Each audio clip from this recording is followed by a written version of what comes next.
Guys केम छो welcome back to another video. तो फिर आज मैं यहाँ पे दिखाने आया हूँ मेरा एक टैलेंट। तो फिर तुम लोग मुझे शायद 2 साल से जानते हो क्योंकि 2 साल से मैं यूट्यूब चला रहा हूँ। तो फिर मैं गेमिंग करता हूँ, एडिटिंग कर लेता हूँ अच्छी वाली, स्क्रिप्ट लिखता हूँ और ऐसी कॉमेडी वीडियोस बनाता हूँ। कुछ शॉर्ट फिल्म्स भी बना रखी है, लेकिन उसके साथ साथ मेरे अंदर एक और हिडन टैलेंट भी है। जानना चाहोगे कौन सा? हाँ, वैसे तो मैं थंबनेल और टाइटल देख के पहले ही पता चल गया होगा कि आज की इस वाली वीडियो में मैं दिखाने वाला हूँ तुम लोगों को मेरी लिखी हुई स्टोरी बुक्स। तो फिर इन टोटल मैंने अभी तक 14 स्टोरी बुक्स लिखी है और ये मेरा एक और हिडन टैलेंट है जो कि मैंने अभी तक एक भी पब्लिश नहीं की क्योंकि मुझे कुछ प्रोसेस पता नहीं है कैसे करते हैं पब्लिश वगैरह। अगर किसी को पता है तो कमेंट में बता दो प्लीज़।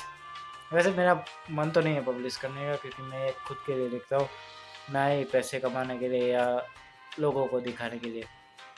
मुझे बस लिखने का भी शौक है, इसलिए मैं लिखता रहता हूँ और लिखते लिखते मैंने 14 बुक्स लिख दी। तो फिर आज के इस वीडियो में हम यही तुम लोगों को मैं यही दिखाने वाला हूँ क्योंकि आज मुझे मन हुआ कि आज मैं मेरी ऑडियंस को मेरी बुक्स भी दिखाऊँ। तो फिर चलो ये रहा उन 14 बुकों का थप्पा। हिंदी में थप्पा ही बोलते हैं ना, गुजराती में थप्पा बोलते हैं इसीलिए शायद। तो ये मेरी पहली बुक, ये मेरी सबसे पहली बुक थी, स्टेप्स इनटू द फॉरेस्ट।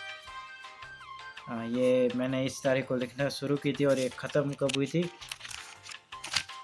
रुको देख लेते हैं। ये मैं 9th में था तभी लिखी थी और ये ख़त्म हुई थी यहाँ पे 26 फरवरी को 2024 में ख़त्म हुई थी और 2020 यानी 20 दिनों में ये ख़त्म हो गई थी। नहीं 20 नहीं 16 दिन, हाँ 16 दिनों में ये ख़त्म हो गई थी। और इसमें मेन कैरेक्टर है अपने कबीर, समाया, रंजली, मिथिलेश और जोया। तो फिर इसकी कहानी बेसिकली ऐसी है कि इसमें 4 लोग ऐसे घूमने जाते हैं, 4-5 लोग दोस्त, और फिर वो जंगल में खो जाते हैं और फिर वो जंगल में से कैसे निकलते हैं वही इस पूरी कहानी में। और फिर उसके बाद मैंने लिखी थी ये इसका दूसरा part, last steps into the forest, और ये मैंने लिखनी शुरू की थी 9 जून 2024 को और ये ख़त्म हुई थी ये 15 अगस्त 2024। तो फिर इसको भी अच्छा खासा टाइम मैंने लिखने में लगाया था और इसका ही पार्ट 2 है। ये वाली पूरी स्टोरी 2 पार्ट में ख़त्म हो जाती है। ऐसी मैंने कई स्टोरी लिखी है जो 3 पार्ट वाली एक ही है जो 3 पार्ट में ख़त्म होती है, बाकी 2 पार्ट वाली भी कुछ है और ज़्यादातर तो सिंगल में ही ख़त्म हो जाती है। तो फिर ये मेरी पहली स्टोरी थी और ये सीरीज़ थी 2 पार्ट वाली। तो फिर ये पूरा जंगल वाला सिनेरियो है, दोस्ती वाला। अभी हम लोग बढ़ते हैं एक्शन की तरफ। तो फिर मैंने जो अपनी तीसरी स्टोरी वो एक्शन के ऊपर थी, देखना चाहोगे? ये रही gun shots in the classroom. Interesting नाम है ना। ये मुझे मेरे एक दोस्त ने सजेस्ट किया था, हितात नाम है उसका, उसने सजेस्ट किया था ये नाम। और ये शुरू हुई थी 17 अगस्त को। इसके ख़त्म होने इस last steps into the forest के ख़त्म होने के कुछ दिनों के बाद ये शुरू कर दी थी मैंने और ये ख़त्म हुई थी। ये बहुत ही यानी इसमें ट्विस्ट एंड टर्न्स हैं, ये मेरी वन ऑफ द फेवरेट है जो मैंने लिखी है अब तक और ये ख़त्म हुई थी। वहाँ देखने दो, क्या बात है, मैंने डेट ही नहीं लिखी। वाह, कब ख़त्म हुई थी मैंने डेट ही नहीं लिखी। तो अनफॉर्चुनेटली मैं ये लिखना नहीं लिखी यहाँ पे लिखी 24/11 यानी 24 नवंबर को ये ख़त्म हुई थी। अगस्त से नवंबर इसको मैंने कुछ ज़्यादा ही टाइम दे दिया। तो फिर ये एक है और फिर इसकी स्पेशलिटी मैं तुम्हें बता दूँ, ये मैंने जो पहले लिखी थी तो फिर इसमें एक ऐसा, ये मैंने शुरू तो की थी, हम 5 दोस्त थे, हमने 5 ने शुरू की थी लिखनी, लेकिन फिर एंड में आते आते हर कोई निकल गया लिखने में, सिर्फ मैं फिर अकेला बचा रहा और मुझे इसमें इंटरेस्ट लगा इसलिए मैंने इसको आगे कंटिन्यू किया। लेकिन स्टार्टिंग में हम लोग फर्स्ट पार्ट में 5 राइटर्स थे इस एक बुक के, पहली बुक के, और दूसरी बुक का सिर्फ मैं अकेला था। यानी स्टार्टिंग 5 लोगों ने की और एंडिंग मैंने अकेले ने की। और फिर चलो बढ़ते आगे कच्छी में मैंने थोड़ा सा आज्ञा बोल दिया, आज्ञा का मतलब आगे आगे होता है। और फिर इसके बाद मैंने लिखी थी gun shots in the classroom के बाद लिखी थी एक love story, a foreign therapist. ये एक लव स्टोरी है जो कि मेरी फेवरेट है, और मेरे दोस्तों ने जिनने भी ये पढ़ा ये उन सब की फेवरेट है। ये मैंने 12 दिसंबर को शुरू की थी। इसके मैंने मेन कैरेक्टर नहीं बोले ना, रुको, इस वाले के मैंने मेन कैरेक्टर नहीं बोले, मैं भूल गया। तो फिर इसमें मेन कैरेक्टर होते हैं, यानी फर्स्ट पार्ट में तो ऐसे विकी और श्वेता जैसे कुछ साइड कैरेक्टर रहते हैं जो कि सिर्फ फर्स्ट पार्ट के लिए मेन कैरेक्टर है। और पूरी सीरीज के मेन कैरेक्टर की बात करें तो फिर वो है जैक, अर्जुन, क्या नाम था उसका, अरे भुवन, हाँ भुवन, ये सब जो इसके आगे सीरीज है उसके मेन कैरेक्टर है। वैसे इस पहले पार्ट के तो मेन कैरेक्टर है विक्की और श्वेता।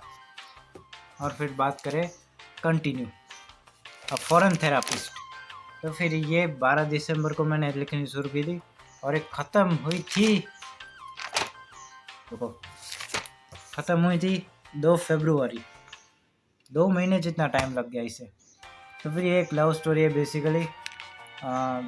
इसमें होता ये है कि इसका जो लड़की होता है उसका हस्बैंड या बॉयफ्रेंड टाइप मर जाता है स्टार्टिंग में ही, और फिर अपना एक इंडियन बंदा जाता है, अर्जुन नहीं, आदित्य नाम का, और वो उसको यानी प्रपोज वगैरह करता है। ये भी इस पे एंडिंग में एक बहुत ही बढ़िया वाला ट्विस्ट है। और लड़की का नाम होता है जेनिफर पार्कर। ये एक ही में ख़त्म हो गई थी, एक ही सीरीज से, एक ही पार्ट है मतलब। और फिर इसके बाद मैंने लिखा एक एडवेंचर। तो फिर ये स्टोरी का कुछ ऐसा है कि एक फ्रेंड है जो कि मेरे से 2 साल बड़ी है, वो भी ऐसे यानी पोएम्स वगैरह लिखती है। तो फिर ये हम दोनों ने मिल के बनाई है। उसने मुझे कई सारी सजेशंस दी, कई सारे इसमें ऐसे सीन्स है जो उसने लिखवाए और यानी ऐड किए उसने, और नाम वगैरह ये सब उसने मेरी हेल्प कराई थी, नाम वगैरह चूज़ करने में, टाइटल वगैरह चूज़ करने में। और इसका नाम है इन द सर्च ऑफ नॉर्थलैंड्स। तो फिर ये जो है इसमें रहता है, रुको पहले स्टार्टिंग दिखा देता हूँ। इसमें ये मैंने 6 जून को स्टार्ट की थी, जून नहीं अप्रैल होता है ना, चौथा महीना अप्रैल में, हाँ अप्रैल में स्टार्ट की और ये मेरी ख़त्म हुई थी कब पता है, जून में, अप्रैल से जून, इसमें भी 2 महीने लगे। पेजेस तुम लोगों ने सभी के देख लिए होंगे, 100 200 100 150 इतने हैं, यानी एवरेज इतने मैंने लिखे हैं हर एक बुक के लिए। तो फिर इसमें रहता ये है कि एक ग्रुप रहता है इस स्टोरी में, कुछ बंदे लोगों का, यानी ये फॉरेन की स्टोरी है। तो फिर इसमें मेन कैरेक्टर्स है वॉल्टर, जॉर्ज, आर्थर, ये सब यहाँ पे मेन कैरेक्टर रहते हैं जो कि नॉर्थलैंड की खोज में जाते हैं। नॉर्थलैंड अगर तुम लोगों को पता ना हो तो ये एक फ्रिक्शनल एरिया है, फ्रिक्शनल जगह है जो कि रियल लाइफ में एग्जिस्ट नहीं करता। तो फिर इसमें पूरा एडवेंचर रहता है, वो लोग एंड में पहुँचते कि नहीं यही पूरा स्टोरी का सस्पेंस है। और ये भी एक ही पार्ट में ख़त्म हो गई। और फिर इसके बाद मैंने लिखी थी वो अपनी एडवेंचर क्या एक्शन स्टोरी का पार्ट 2, कंसॉर्ट्स का कंटिन्यूएशन इन द पार्लियामेंट। तो फिर ये उसका कंटिन्यूएशन है।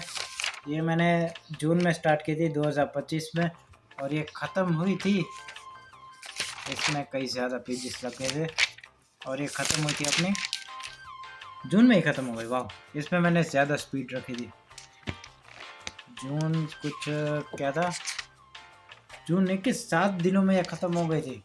अरे हाँ, मैंने रिकॉर्ड बनाया था, अब अपना ही रिकॉर्ड तोड़ा था कि 7 ही दिनों में मैंने ये एक स्टोरी बुक लिख दी।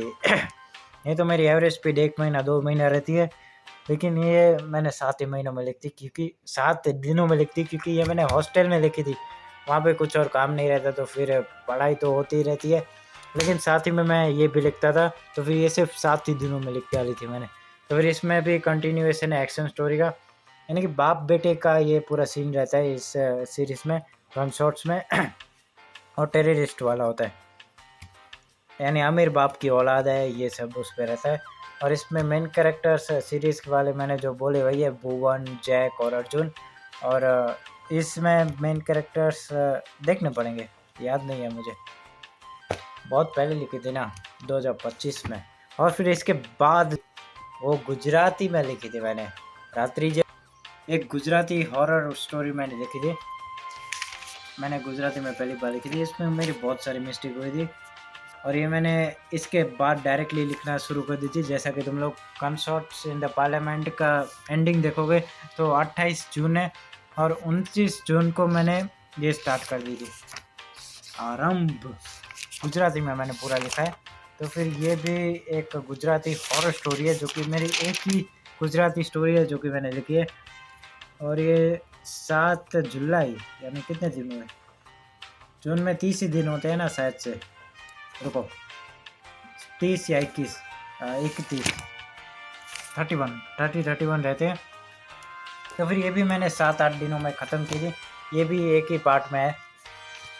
और फिर इसके बाद जो मैंने लिखी थी वो है 16 ईयर्स ओल्ड प्रॉमिस, ये एक लव स्टोरी है, ये भी एक लव स्टोरी है। इसमें मेन कैरेक्टर रहते हैं अपने, भाई मैं नाम भूल गया, ये भाई मैंने क्यों लिखी थी भाई, मैं नाम वगैरह सब कुछ भूल गया, रुको देखना पड़ेगा। वैसे मैंने ये जुलाई में स्टार्ट की थी और जुलाई में स्टार्ट की और जुलाई में ही ख़त्म कर दी। ओके, तो फिर इसमें एक वैदिक होता है, निशांत होता है और रुको, हाँ क्रिशा होती है और जैसी होती है। इनमें से मेन कैरेक्टर शायद वैदिक और जैसी है, इन दोनों की लव स्टोरी है। ओके, तो फिर ये भी सिंगल स्टोरी की बुक है। और फिर इसके बाद मैंने जो लिखी थी वो है श्रद्धा स्कूल ब्रदर, ये मैंने रक्षाबंधन के अराउंड लिखी थी। ये भाई बहन की कहानी है, एक्शन स्टोरी है लेकिन फिर भी भाई बहन की कहानी है, बहुत ही बढ़िया है, एंडिंग का ट्विस्ट बहुत बढ़िया है। ये मैंने जुलाई में लिखी थी, जुलाई में लिखी और ख़त्म कब की, अगस्त में। और इसमें होता ये कि शिवा नाम का भाई रहता है और उसकी एक श्रद्धा नाम की बहन होती है और उसको बचाने में पूरा ये स्टोरी है, लेकिन एंड वाला ट्विस्ट बहुत ही बढ़िया है। तो फिर ये भी एक सिंगल स्टोरी रहती है। और फिर अब मेरी फेवरेट सब शुरू हो रही है, मेरी लेटेस्ट और मेरी सारी फेवरेट, यानी पहले वाली भी फेवरेट है लेकिन ये सब टॉप पे आती है। पहले तो है गन शॉट सीरीज़ का आखिरी part, gun shot in the airport. तो फिर ये इस ट्रिलॉजी का आखिरी पार्ट है और इसकी डेट है अगस्त, ये मैंने अगस्त में लिखना शुरू की थी और एक ख़त्म हो गई थी, ख़त्म हुई थी ये अगस्त सितंबर में ख़त्म हो गई, कुछ ज़्यादा ही लंबी चली थी ये वाली, अगस्त से सितंबर भाई, 1 महीना। तो फिर ये थर्ड पार्ट है, इसमें एंड हो जाता है सब कुछ, अपना भुवन, अर्जुन और जैक का सबका मैटर, और मेरी फेवरेट है, वन ऑफ द फेवरेट। और ये यहाँ पे गन शॉट सीरीज का ट्रिलॉजी, यहाँ पे एक ये रहा। और फिर इसके मेरे एक एक्सपेरिमेंट स्टोरी, साइंस फिक्शनल है, स्टेलर नर्सरीज। तो फिर ये साइंस फिक्शनल है, बोलने में क्यों तकलीफ हो रही है, साइंस फ्रिक्शन स्टोरी है। तो फिर इसमें ये मैंने सितंबर में स्टार्ट की थी और ख़त्म हुई है अक्टूबर में। तो फिर इसमें बेसिकली स्टोरी ये है कि इसमें एक माधव नाम का लड़का रहता है जो कि एक ब्लैक होल के रिएक्शन के वजह से पूरी अर्थ पे अकेला रह जाता है। तो फिर वो अर्थ पे पूरा अकेला बंदा रहता है, वो कैसे सर्वाइव करता है और ये क्यों होता है सब, और वो वहाँ से निकल पाता है कि नहीं, कैसे निकलता है अगर निकल पाता है तो फिर यही पूरी स्टोरी में ट्विस्ट वगैरह रहता है। ये भी एक बढ़िया स्टोरी है। और फिर इसके बाद इसका सेकंड पार्ट भी है, इसके बाद जो मैंने लिखी थी वो इसका direct second part, stellar nurseries the zombies era. तो इसमें बेसिकली स्टोरी यानी कि माधव की कंटिन्यू होती है। इसमें इसका एक दोस्त भी बनता है डिमित्री नाम का। तो फिर इसमें स्टोरी ये है कि अब माधव अकेला नहीं रहता, अब माधव के साथ डिमित्री भी है और साथ में पूरे अर्थ में ज़ॉम्बीज है। तो फिर ये मल्टीवर्स जैसी एक स्टोरी सीरीज है, मैंने नवंबर में स्टार्ट की थी और ख़त्म कब हुई, और ये नवंबर में ही ख़त्म हो गया। ओके, तो फिर ये बस 2 ही पार्ट है, इसके थर्ड पार्ट भी इसका आएगा। तो फिर ये एक और डुओलॉजी, 2 डुओलॉजी, एक ट्रिलॉजी और ये सब सिंगल। और फिर इसके मैंने लिखी मेरी एक और फेवरेट लव स्टोरी। भाई ये बहुत ही बढ़िया है, मुझे बहुत ही पसंद है, फुल पेटल्स ऑफ लव। तो फिर हाँ देखो, ये मैंने लिखना, भाई मैंने डेट ही नहीं लिखी, नहीं यहाँ पे लिखी ना। हाँ, तो फिर ये मैंने नवंबर को स्टार्ट की थी और ये ख़त्म हुई दिसंबर में। ओके, तो फिर इसमें एक लड़का है आकाश नाम का, और उसकी आन्या नाम की लड़की से प्यार हो जाता है। लेकिन वो दोनों, यानी आन्या भूत रहती है स्टोरी में, और लेकिन वो एंड में ऐसे ज़िंदा दिखाई जाती है। ऐसा कुछ प्लॉट है, यानी तुम लोग पढ़ोगे तो पता चलेगा, बहुत ही बढ़िया है। ये मेरी एक और फेवरेट स्टोरी है, फेवरेट लव स्टोरी। इसमें पेड़ वगैरह के कुछ ज़्यादा इम्पोर्टेंस है। यहाँ पे एक नीम का पेड़, पीपल का पेड़ है, उसका ज़्यादा कुछ इम्पोर्टेंट है। उसका नाम है बोबो ट्री का यहाँ पे इम्पोर्टेंस है बहुत ही। और ये आकाश की और आन्या की लव स्टोरी और सिंगल स्टोरी। और फिर इसके मैं अभी जिस पे काम कर रहा हूँ लेटेस्ट, जो कि है गुड मॉर्निंग थीव्स। इस पे अभी, यानी कि अभी इतना कुछ मैंने लिखा नहीं है, सिर्फ अभी मैंने लिखे इस पे कि ये कॉमेडी स्टोरी है। तो फिर इस पे कैरेक्टर्स है ऋषि आनंद, ऋषि आनंद और शंकर और कालूपा। तो फिर ये सब ऐसे सॉरी, तो फिर यहाँ पे ये 4 लोग ऐसे अपने मेन कैरेक्टर रहते हैं, जिनमें होता है ये कि पैसे कमाने होते हैं। बेसिकली स्टार्टिंग में गरीब रहते हैं, बहुत ही गरीब, एक्सट्रीमली गरीब, और फिर इनको पैसे कमाने रहते हैं। ये एक कॉमेडी स्टोरी है जिसमें चोरी करने का रास्ता आजमाते हैं, और ये चोरी दिन में क्योंकि इनका ऐसा मानना रहता है कि हर एक चोर रात में चोरी करता है, इसलिए वो पकड़ा जाता है। लेकिन ये दिन में अगर चोरी करेंगे तो फिर नहीं पकड़ाएंगे। तो फिर ये इनका प्लॉट है, ये स्टोरी का प्लॉट है, जो कि मैं अभी कंटिन्यू कर रहा हूँ, अभी लिख रहा हूँ। तो यहाँ पे एक और मेरी सिंगल रह गई। और फिर देखो यहाँ पे 2 डुओ, एक और 2 डुओ, और ये यहाँ पे 3, यानी एक ट्रिलॉजी। तो फिर ये 7 हो गई, और ये 7 यहाँ पे सिंगल। तो फिर ये 7 और 7 14। तो फिर मैंने इन 14 बुक्स लिखे हैं, स्टोरी बुक्स सारी की एवरेज मैंने जैसे बताया कि 100 200 100 150 पेज रहेगी। तो फिर ये भी मेरा एक हिडन टैलेंट था, जो कि मैंने सोचा कि मैं तुम लोगों को वीडियो में दिखा दूं, मेरी यूट्यूब फैमिली को भी मैं ये दिखा दूं। और बस यही था। और हाँ, मेरा Q&A वीडियो भी आने वाला है, 2026 का पहला Q&A वीडियो, मेरे 700 सब्सक्राइबर का पहला Q&A वीडियो, और मेरे हॉस्टल के बाद पहला Q&A वीडियो। तो फिर हाँ, अगर तुम लोगों को कोई भी सवाल हो, कोई भी प्रश्न हो हॉस्टल के रिलेटेड, या फिर कोई भी एक्स्ट्रा कोई क्वेश्चन हो, कोई बात बतानी हो, कोई बात शेयर करनी हो, मुझे कोई सजेशन देना हो, तो फिर तुम लोग यहाँ पे वीडियो अभी आएगी, उस पर तुम लोग क्लिक करके उसके कमेंट सेक्शन में क्वेश्चन पूछ सकते हो मेरे Q&A वीडियो के लिए। अगर तुम लोग मेरी पुरानी ऑडियंस है तो फिर तुम्हें पता होगा कि मेरे Q&A वीडियो में कुछ ज़्यादा ही लेवल की बकचोदी रहती है, यानी मज़ा आता है मेरे Q&A वीडियोस में। तो फिर तुम्हारे सवालों को मैं फ़नी वे में जवाब दूंगा। और बस यही है आज की वीडियो में। तो एक और ऐसी नई रोमांचक वीडियो में, तब तक के लिए बाय बाय।